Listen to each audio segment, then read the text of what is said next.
some great people coming up today to talk.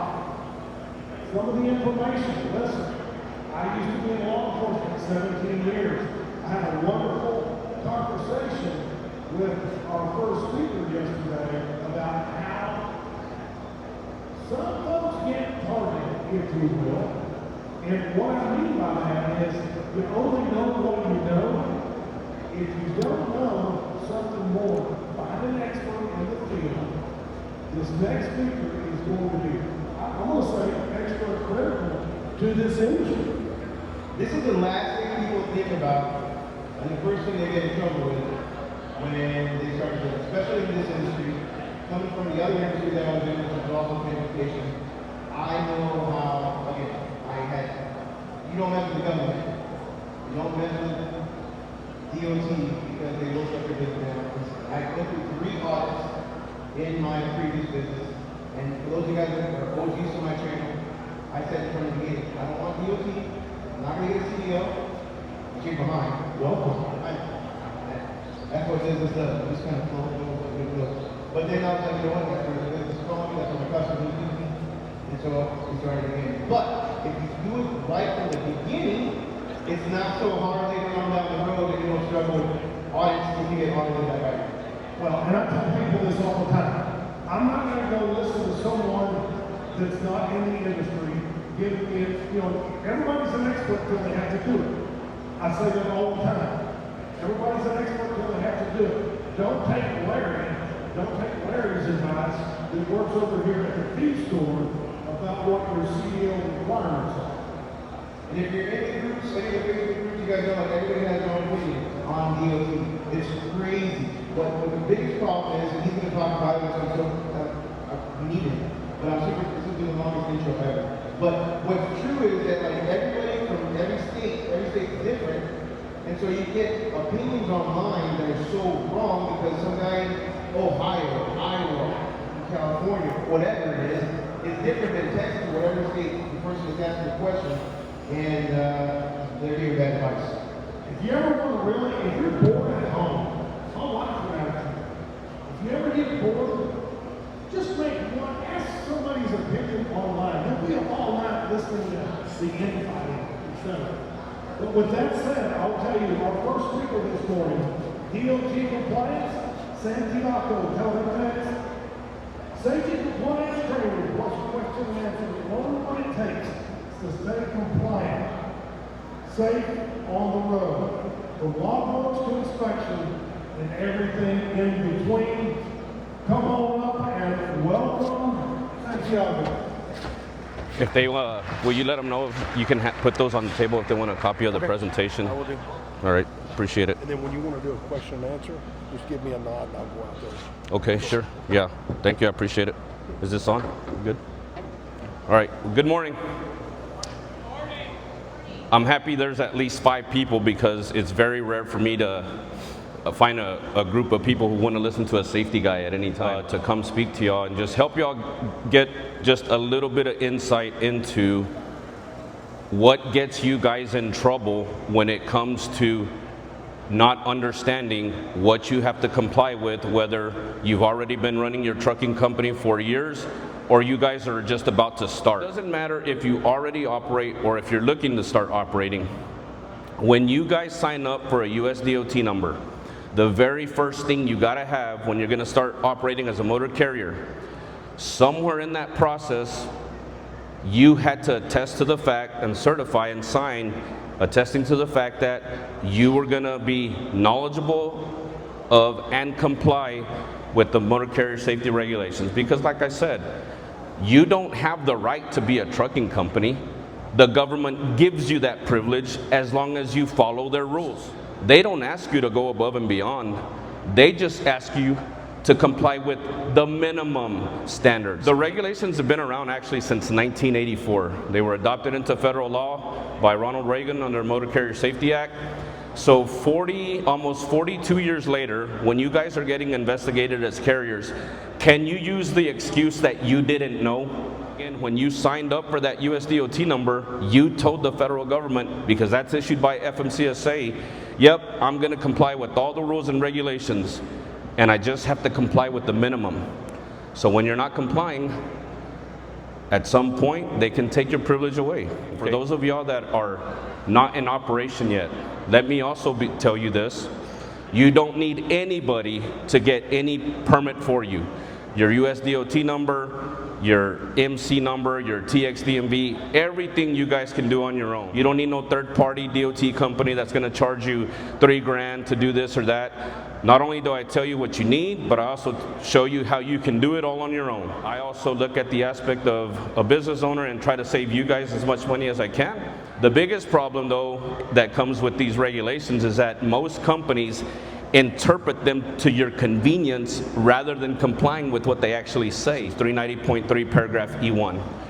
In this paragraph, I will tell you that this is one of the paragraphs, one of the citation codes in the Fed regs that attorneys will always use to come back and show that you are non-compliant. Because again, not only did you attest to the fact or certify the fact that you guys were going to comply with these rules when you signed up for your US DOT number, but in the regulations themselves, under the general applicability, you see it says there, every employer shall be knowledgeable of and comply with all regulations. Do you have a choice when it says shall? When you're letting your drivers drive over their hours, your driver's in violation, but so are you because you're letting them drive over their hours. See the paragraph right behind this, where every driver and employee involved in carrier operations shall be instructed and shall comply with all applicable regulations. So therefore, for all of you that are already operating right now, how many of you have documented FMCSA or DOT training? This has been in the regulation for decades. So if you already don't do any DOT training, you're already failing, aren't you? These are the guys that are really going to showcase how much you and your company are failing. Why is there so many of these billboards, no matter where we travel, whether it's from here to Houston, here to San Antonio, or why is it? Because it's an understood practice that I can sue a trucking company because I already know they're more than likely running an inadequate operation. Understand, you have to implement these measures before FMCSA exposes it in an audit, or worst case, these guys expose it when you're in that courtroom or in a deposition. Is understanding the difference between what it means to be a DOT driver versus a CDL driver. Because they don't actually mean the same thing. You get the over 10,000 pound requirement, right? What it's talking about for here in the definition of a commercial motor vehicle under Part 390, it's talking about that this chapter is the general applicability chapter. More easily defined as saying, this is when they're saying you're DOT regulated when you're engaged in interstate commerce, right? What if I'm not hauling a product? Well, that doesn't give you an exemption. It just gives you an exemption from that authority. Not for hire means you're just the motor carrier that hauls their own product, which some of you might be in this case, right? Where you're hauling your own containers, you're considered a private carrier. Now, once you're hauling someone else's container on your truck, that makes you a for-hire carrier. However, in both cases, you're still a regulated motor carrier. That doesn't mean that you're hauling your own personal property and I'm not subject to DOT inspection. That's not the way it works. Not for hire is just an exemption to the interstate authority, and that's it. But 10,000 pounds is all you got to be over to be DOT regulated in interstate commerce. The two weight methods that we use to determine that, and what you'll see in the definition, is gross vehicle weight rating and gross weight. Gross vehicle weight rating simply by definition means what the manufacturer specifies is the loaded weight of a single vehicle, whether you're driving a Toyota Camry, an F-150, a GMC Yukon, a Kenworth T500, everything, and including trailers, every vehicle by NHTSA standard has to have an assigned gross vehicle weight rating. That doesn't mean that's how much your truck or trailer weighs. That doesn't mean you can legally haul that much weight. It's just a number assigned to the vehicle by the manufacturer. That's it. It doesn't mean anything else. The other weight method that they allow us to use to enforce these rules is the gross weight, which gross weight is your actual weight at the time that you get put on scales, okay? Well, I'm just gonna derate my truck, or I'm gonna derate my trailer. That's fine, But then what I'm going to do is I'm just going to put you on scales instead. Most company owners knew this, so they would tear the sticker off of the trailer, or conveniently, the one corner that was torn off is where that GVWR was indicated on the trailer. So yeah, that doesn't work. It doesn't matter if you derate or not, because we can also always use the actual weight, which is the other reason we have scales in the Tahoes, not just to weigh the rock trucks or whatever else. We also use them to try to regulate you by actual weight. So it's not just the stickers, it's also what you actually weigh at the time. So when you look at the bigger the vehicle, the bigger that GVWR is going to be. So like an F-150, a half-ton pickup, a Ram 1500, is usually going to be about 7,000 pounds or so. When we go 3/4 ton, so now we're looking at a Ram 2500, a Chevy 2500, an F-250. Now we're 10,000, 11,000, 11,500 if you have a Super Duty. A 1-ton F-350, Ram 3500. When it's a 1-ton dually, now we're looking at 14 to 14.5. When you get into the F550 and 650, now we're looking at 16,500, 18, right? So the bigger the vehicle, the heavier that GVWR is going to be, because obviously it can carry more weight. The GVWR you're going to get from the stickers on your truck and your trailer, and then of course the only way I can get an actual weight is you have to be put on scales. So a good idea for y'all when you're going to buy a truck is don't just go off what the GVWR is go actually weigh it on a certified scale so you can see what its empty weight is going to be, because then that'll also help you determine how much actual cargo you should be hauling or not, because again, I can weigh you, and if you're not over by the sticker weight, I can use your actual weight instead. Now when it comes to a semi, we know that's always going to be regulated, but after you're in DOT for a few years, this isn't what you target anymore. What you target is everybody that thinks that they're exempt, and then they're actually not because they don't understand it correctly. Now, here's the other thing that also screws you guys up, if it wasn't already difficult. In one of the interpretations in the regulation for this part, right, somebody asked the question, how do I distinguish between interstate and intrastate? Because they give you a general definition that says, if you physically cross state lines, you're an interstate carrier, right? But little do you know, right here it says it's actually determined by the character of the movement manifested by the shipper's fixed and persistent intent at the time of shipment, ascertained from all facts and circumstances surrounding transportation. What that's actually saying is that it's the load that really determines, or your destination that determines that, not what you're physically doing. And I'll give you an example here in a second. But this is why we ask for bill ladings. You know, we talk to the driver and ask, like, hey, where are you going? Where are you coming from? Like, where's this load going? Or we can also ask you for receipts, like, oh, hey, show me the last time you put fuel somewhere, show me where you stopped to eat. Because what we're trying to determine is, are you interstate or are you intrastate? But when you look at this, right, a truck that, a 1-ton chassis, like I said, an F-350 dually, it's going to have 14 to 14.5. So once I take that across state lines, I just became a DOT regulated vehicle, and my driver just became DOT regulated. You better have a DOT driver file, he better have a medical card, you better have extinguisher, you better have triangles, you better have a log. Everything DOT applies. I didn't say CDL, I said everything DOT regulation applies. Same thing here. If I decide to cross state lines in this 2-axle truck and it's got a GVWR over 10,000 pounds, that driver just became DOT regulated. I can do a level 1 inspection on this at the scale house or on the side of the road. Let's say that the GVWR, that chassis is 7,000 pounds with a even 10,000 pound F250 or 2500. 10 plus 7 is 17, 17 is over 10. So if I take that across state lines, I just became a DOT driver. Maybe some of y'all don't want to agree, but that's the way the law is written. Now, here's where things get really tricky though.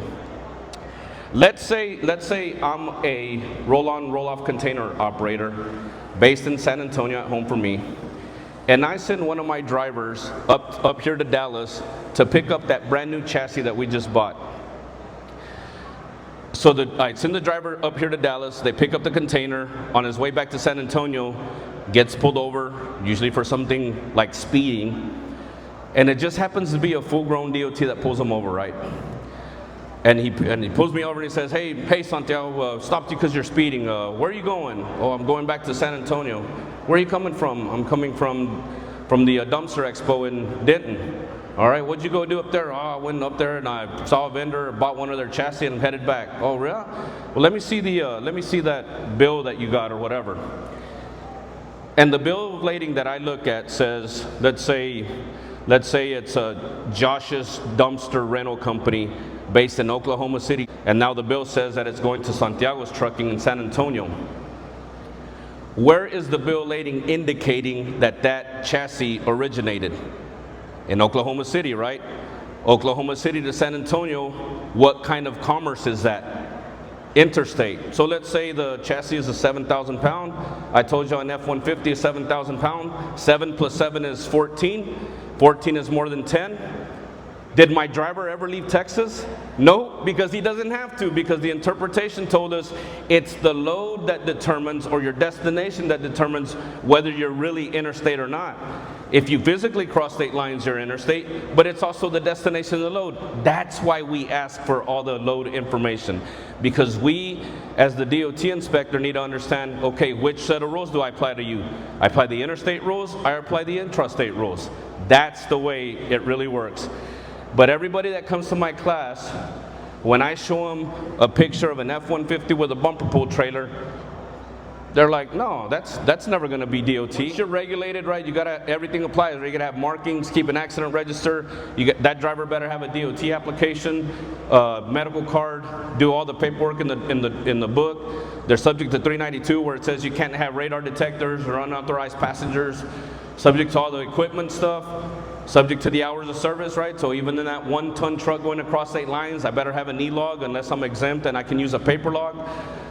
And then I'm subject to the maintenance, right? So in that F-150 with that chassis, I better have a truck maintenance folder for the F-150, and I better have a maintenance folder for that bumper pull chassis, because that, once it's regulated, it must comply with Federal Motor Carrier Safety Regulation. Now, when it comes to our regulation in Texas, you read in our state admin code that it's over 26,000 pounds, which is what most of y'all are aware of, right? But that's simply for being DOT regulated. Because again, CDL has a different definition that I'm about to show y'all. But interstate, I'm regulated over 10. In Texas, I have to be over 26. That's why you have to understand that when you're gonna cross state lines, even though you're okay in Texas in that 1-ton, you're not okay when you cross state lines, because that's now federally regulated as opposed to Texas regulated. Now, most states use over 26,000, but not everybody does, because the intrastate rules vary state to state, right? Like, we're one of the few states that has intrastate exemptions to the regulations. Most states don't. That same 1-ton that I was going across state lines, now when I stay in Texas, I'm good, right? Because I'm not over 26,000 pounds. Same thing here. I'm okay in Texas, but once I cross state lines, that puts me now under DOT regulation. Now, when it comes to the CDL, that definition you'll read in 383.5. And because there's two different definitions, that's why I tell y'all that's the difference between being DOT regulated and then being required a CDL, which is where most of y'all understand once you're over 26,000 pounds in a combination or single vehicle, that's when you need a CDL. But that's independent of the fact that you're still DOT regulated, right? Because in that 1-ton truck going across state lines, I'm DOT regulated, right? So I better have a driver file, medical card, extinguisher, triangles, markings, but I don't need a CDL because I'm not over 26,000 pounds. So again, that's the biggest problem y'all don't have understanding, and what gets you on the most trouble is because when you think DOT, you think of one definition, which is just over 26,000, which if you stay in Texas, yes, that's gonna be correct, but you have to remember, it's not really just because you stay in Texas. If you're hauling any kind of cargo or load that's coming from another state, you go now meet the definition of interstate at that time. That's what you guys have to be careful with, okay? So now with this, of course, we know why does this need a Class A? Because it's a combination over 26,000 and the towed unit is over 10. Same thing with a hot shot, right? So one of the biggest misconceptions are like, if I had the average truck driver group in here, I'd ask, why are you required a Class A in that vehicle, in the vehicle that you guys just saw? And one of the first things I hear is, because it has air brakes. So then my next question is, if it's because of air brakes, How am I able to get a Class A in a hot shot? Because it's never been about air brakes. It's only been the weight, transportation of hazmat, transportation of passengers. Same three things that regulate you, all right? Air brakes have only ever been a restriction. So Class A combination over 26, single vehicle, Class B, all right? So that's just, again, the understanding between the two.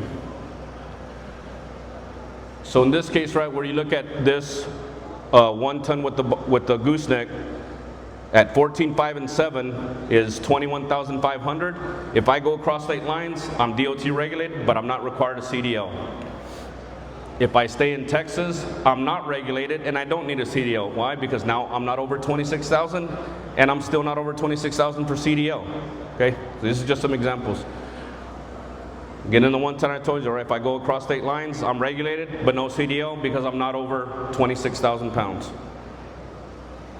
If I go interstate with an F-150 with this gooseneck at 14,000 in combination, I'm DOT regulated, but I still don't need a CDL because I'm not over 26,000 pounds. So that's really the only difference between the two. With this, so we look at this combination, which in all reality, I just happen to guess. If that's a 16,000 pound container chassis with 11,500 on the truck, 16 plus 11 is 27, 27.5 here in Texas, DOT regulated, and a Class A CDL. Why? Because it's a combination over 26,000 and the towed unit is over 10. That's the other thing that most drivers aren't able to answer when I ask them, right? Why do you need a Class A in this? It's not because of air brakes. It's because you're over 26,000 and your towed unit is over 10. That's the actual definition. So yeah, you could need a Class A. You don't even have to be in a 1 ton, because remember I told you, like some of the 3/4 tons I've seen that are 11.5, as long as you're over 26,000, it doesn't matter because it's whatever meets the definition. Nowhere in the 3 days of my manager training do we solely talk about a tractor trailer.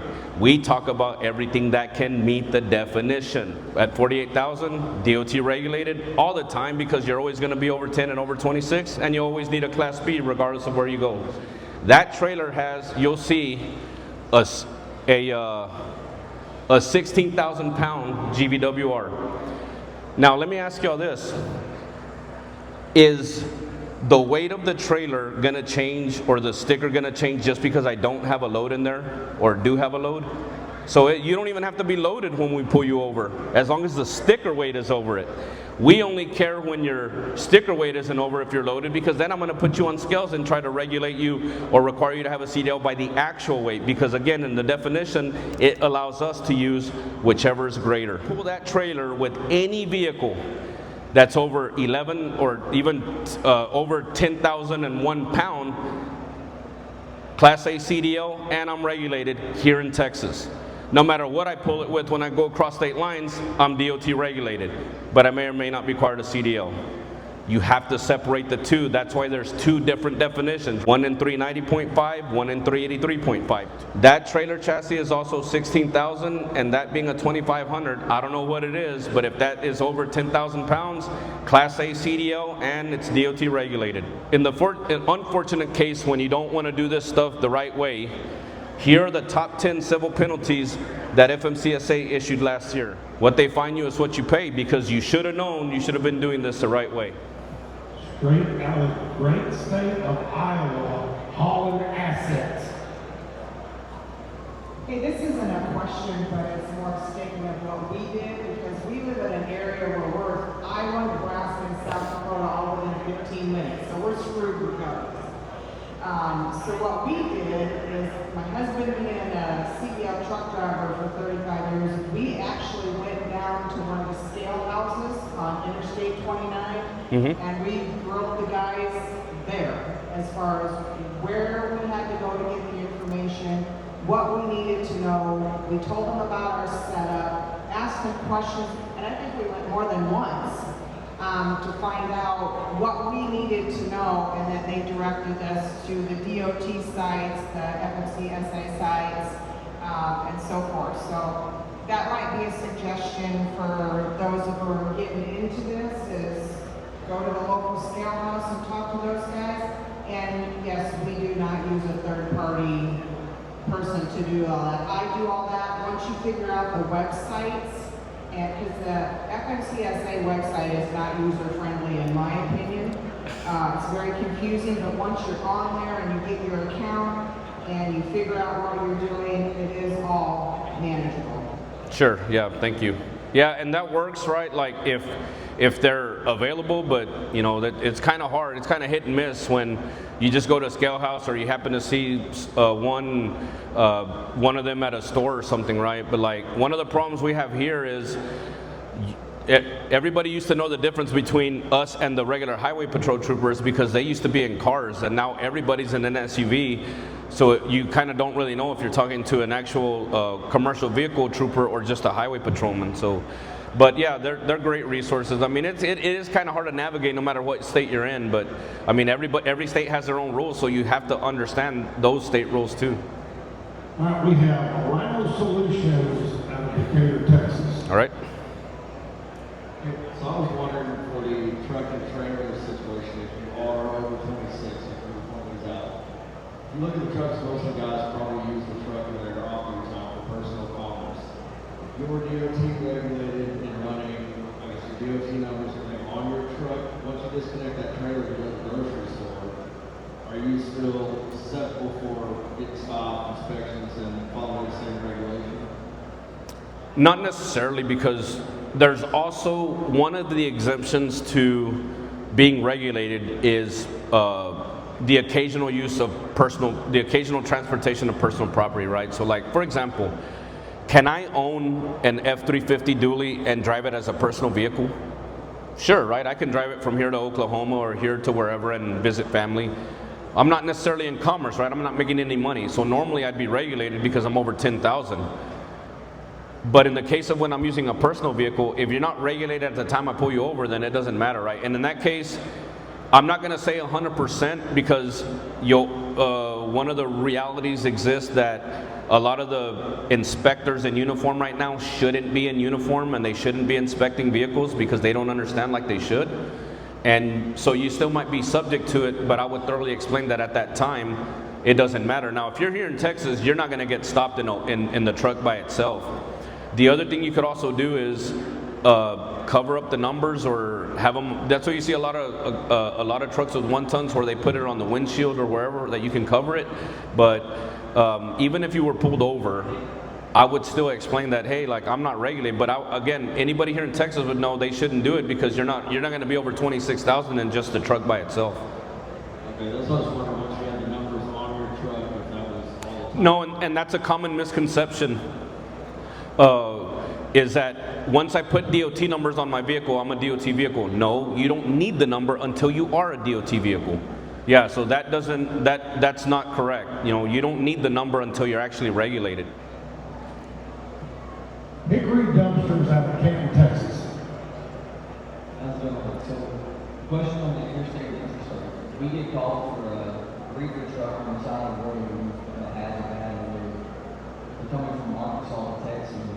Do we have to get paperwork for them to take to Walmart facility and also a labor, or would we consider the industry at that point if they do us to What service are you providing, or what are you doing? like hauling away the bad food in the truck or something like that? Yeah, I mean, once you're like you're saying that the truck's broken down and you're going to go pick it up, yeah, then you're once you're crossing state lines, that's it. And so if we did that, they would have to provide us paperwork from the company to their disposal facility. Not necessarily, right? Like that maybe logistical wise for like who's getting paid and all that. Like for us roadside, all we need here is, oh, you're coming from Arkansas to Texas. I'm already going to regulate you because I know you're coming from out of state. That might be specific to like your customer or whoever that would need those. So it's kind of surrounded around the same question I get, like, am I required to have a bill of lading? No, you're not. It's just most paid loads aren't going to be without any paperwork, right? There's going to be some kind of documentation. So, yeah, but not necessarily though. I'm with the Dumpster Dudes DFW. I like that. So I got my class A on the state restriction. 21, so technically it's not there. Do I have to update my license so it's not on the license? Well, not necessarily. I mean, if once you're 21, if someone were to pull you over, they would know, hey, that restriction doesn't apply anymore. But if you just wanted to be safe, you could go to the you could request the DMV give you a new one to get the restriction off. Yeah. One of my recruit school counselors was from Canton, Texas, and he wasn't very liked. Hey, good morning. Jared Weber with MTV in Arkansas. So my question is about interstate operating authority. So where I live at, I'm just across the river from Memphis. So I'll order 30 state lines. Say if I purchased two dumpsters, they're my dumpsters, but maybe I got the time and I can save money on shipping to go get it myself. Is there any kind of operating authority I need to consider since it's my first stuff? Yeah, no, so that's, again, what I was saying earlier with the difference between a private carrier that's not for hire and a for hire, right? So if you're hauling your own roll-off, roll-on containers, right, that's your own property. So when you're hauling your own stuff, you don't need the federal authority, which is the MC number, right? You're exempt from that. What you have to be careful of, though, is that most states don't exempt intrastate authority. Does that make sense? So like Arkansas, I don't know what they call it up there, but you would still need an Arkansas DOT number, but you wouldn't need the MC number. Now, if someone pays you to go move their container, that's when you need, because now you're getting paid to haul someone else's product, which now technically classifies you as a for-hire carrier. That makes sense? Yes, sir. All right. Thank you. Sure.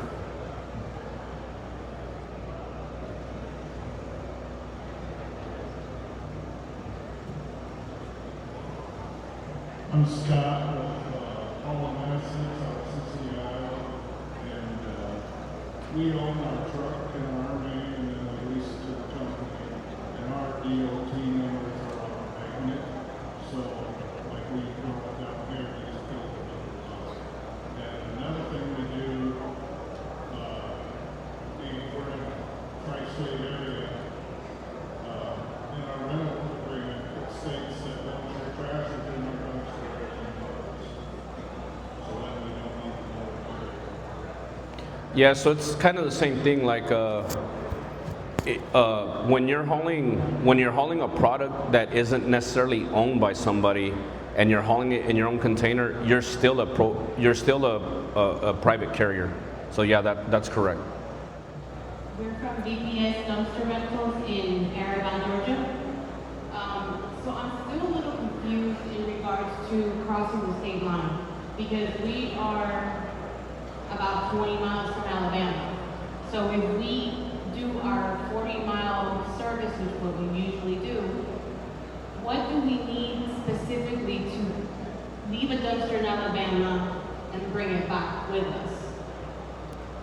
That's kind of vague though. Like, what do you specifically mean by what all do we need?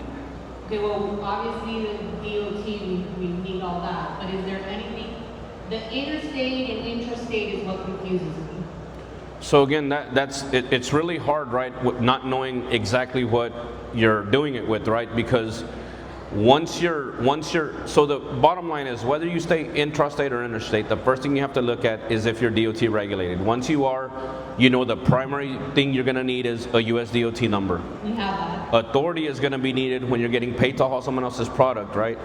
But again, this is specific to your state. Now, if you're hauling that product in your own trailers, you don't need the MC number from the federal government, federal operating authority, but you would still need, in your case, Georgia, what does Georgia call it? A Georgia DOT number, or GA DOT, or whatever, intrastate authority? Like here in Texas, we call it a TXDMV number, right?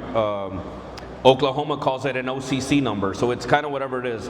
In addition to that, though, the other thing you have to look at, depending on what you're hauling with, because again, I can't tell you that just without looking at it, that's when you also have to look at unified carrier registration, if the apportion plates. That's what I teach in my class, right? So I teach you whether you're going to operate interstate or intrastate. I show you everything you got to have and how you obtain it. Because just because you're interstate doesn't automatically mean that you need an IFTA license and that you need apportion plates. There's specifications or requirements for different vehicles that require those additional permits. And again, without knowing what it is, I couldn't tell you that right now.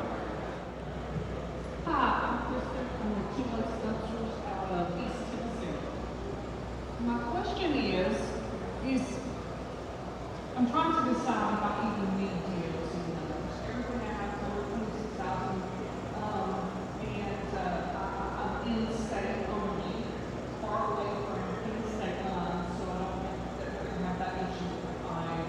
So right now, we do not have deals in numbers, are we okay?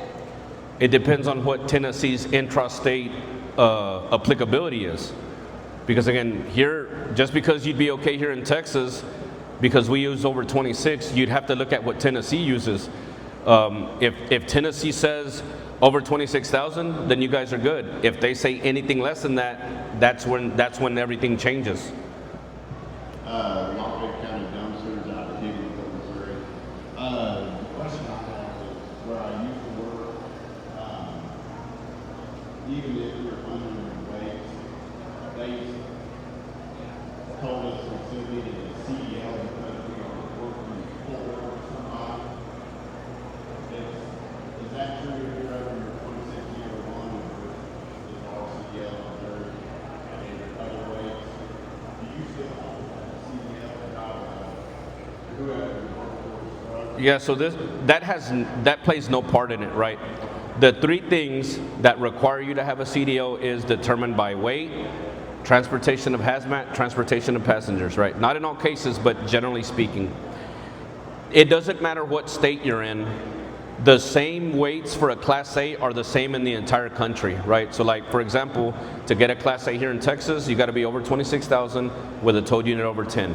That's the same thing in Georgia and in Kentucky and in Alabama and in North Dakota.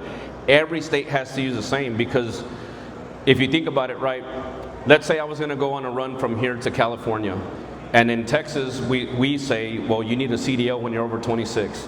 But then New Mexico says, well, here you need it when you're over 20. And then Arizona says, well, no, you need it here when you're over 16. And then California says, well, no, you need it here when you're over 10. You see the issues that would cause.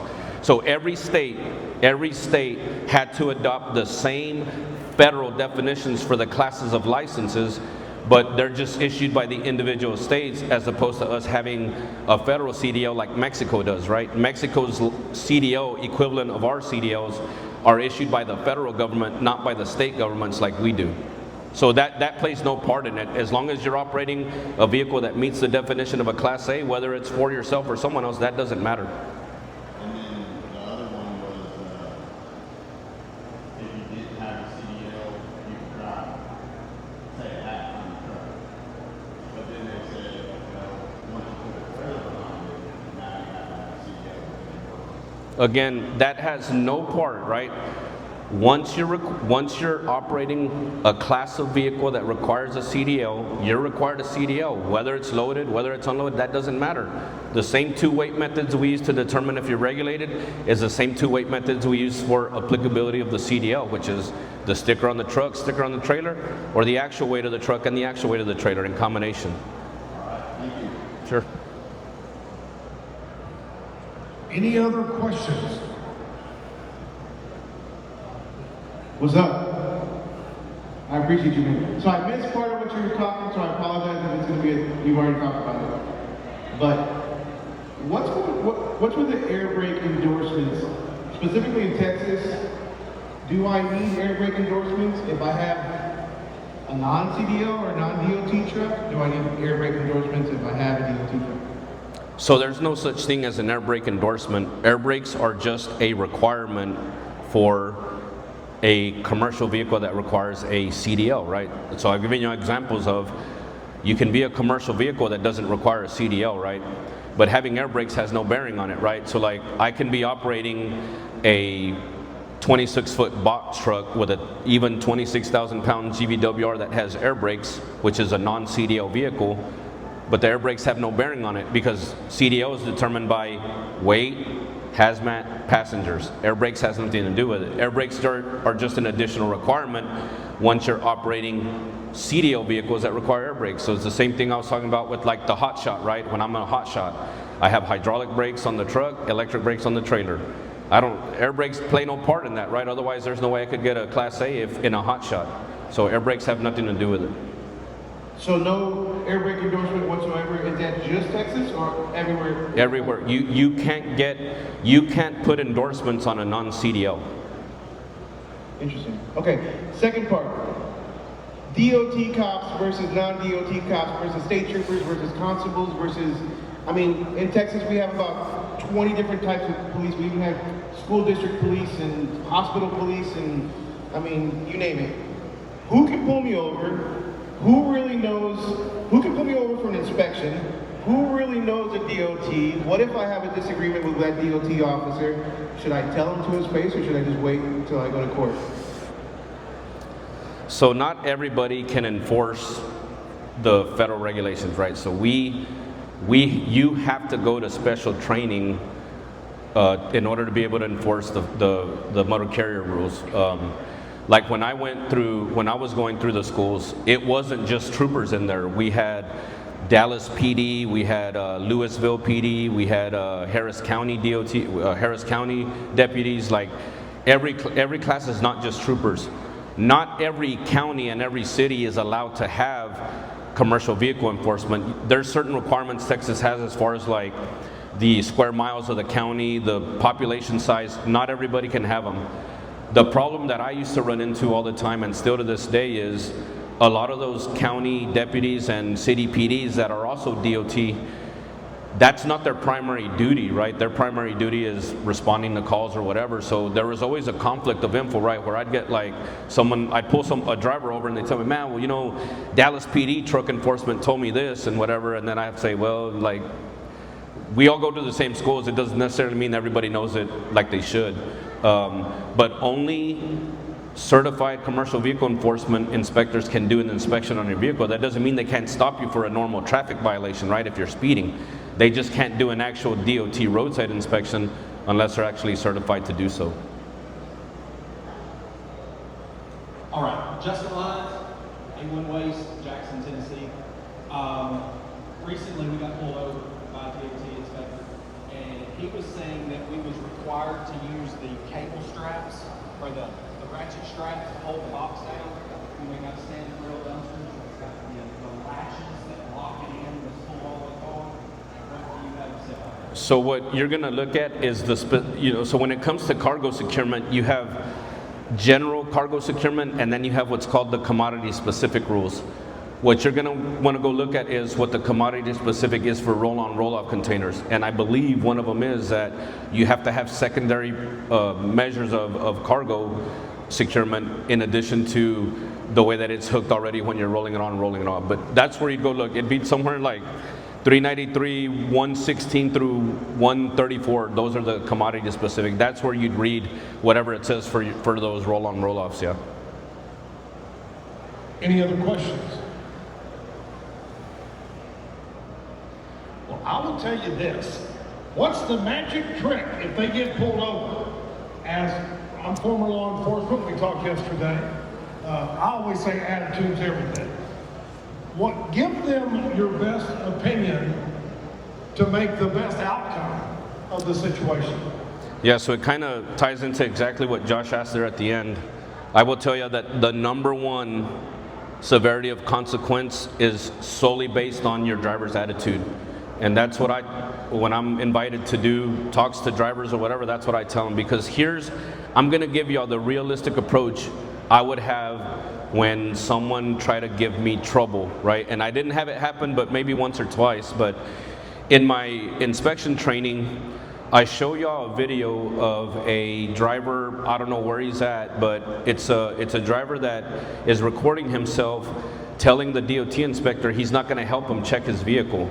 I forget what the guy's name is, but he's got like 3 teeth in his mouth, so I already question his credibility. But he's talking about like, well, my Fifth Amendment right and whatever. Okay, like, first of all, already, you know, if you're a steering wheel attorney, you're probably very ignorant, first of all. But I'm going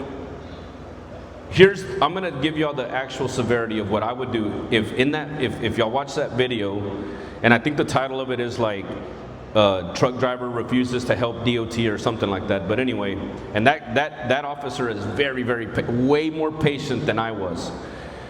But if your driver has that kind of attitude where they don't want to help you, they're giving you trouble, here's what I'm normally going to do.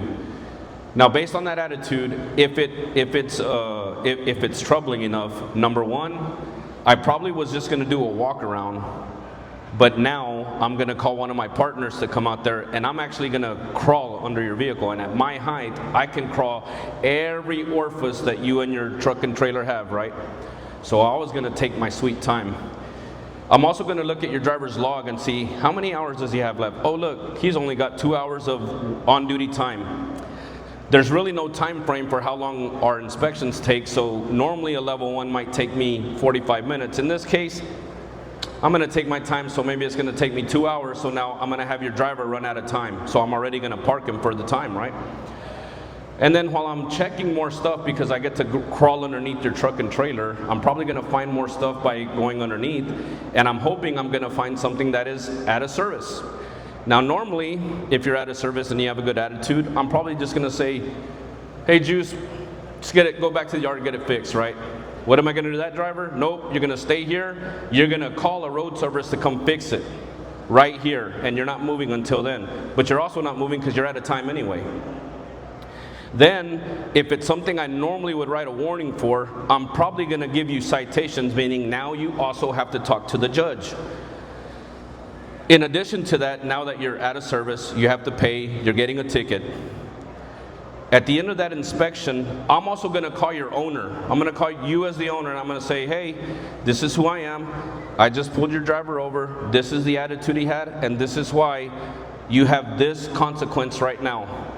This is the perception that I'm going to have about your drivers for your company. So what is that going to encourage me to do?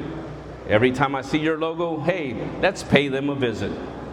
So yeah, your attitude, your driver's attitude is the number one aspect of how severe the consequences of that inspection can go. Because normally what's going to happen, pull Juice over, walk around the truck, hey man, get this stuff fixed. Hey, I know you're out of service, but just go back to the yard and get it fixed, man.